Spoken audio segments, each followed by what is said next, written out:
Now Investigates uncovered hundreds of churches and nonprofits in Orange County are behind on taxes, and now their properties are at risk of being sold to the highest bidder or given to the county. I spoke with tax collector Scott Randolph, who's trying to clean up the tax rolls and help these groups save their properties. And I also learned why he thinks this may be part of a larger political fight.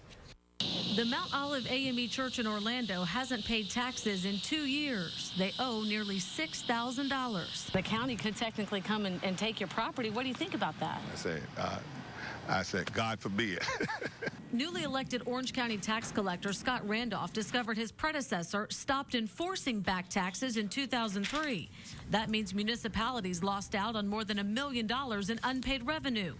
Randolph also realized hundreds of offenders are churches and charities. They could lose their property. That's the worst case scenario. While churches and charities are exempt from property taxes, they're required to pay special assessments to cover things like stormwater drains and streetlights.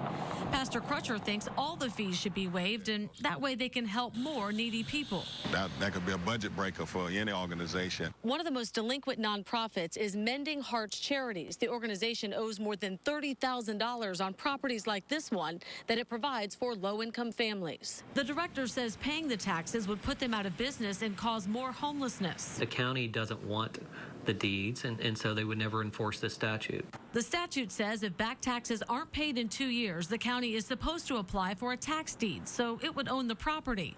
Randolph's records show the county should have applied for 647 certificates dating back to 2006, but didn't. As Randolph works to clean up the tax rolls, his position's under fire. Mayor Teresa Jacobs formed a task force to consider making the tax collector an appointed position.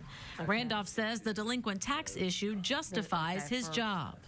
And this is one of those scenarios that, quite frankly, if it wasn't an elected position, it would be swept under the rug. Now, Mayor Jacobs didn't want to comment on our story until the task force makes a final recommendation.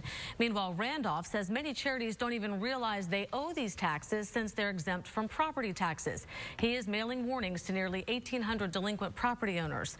But some charities we spoke with are hoping this story will encourage commissioners to exempt them from all fees.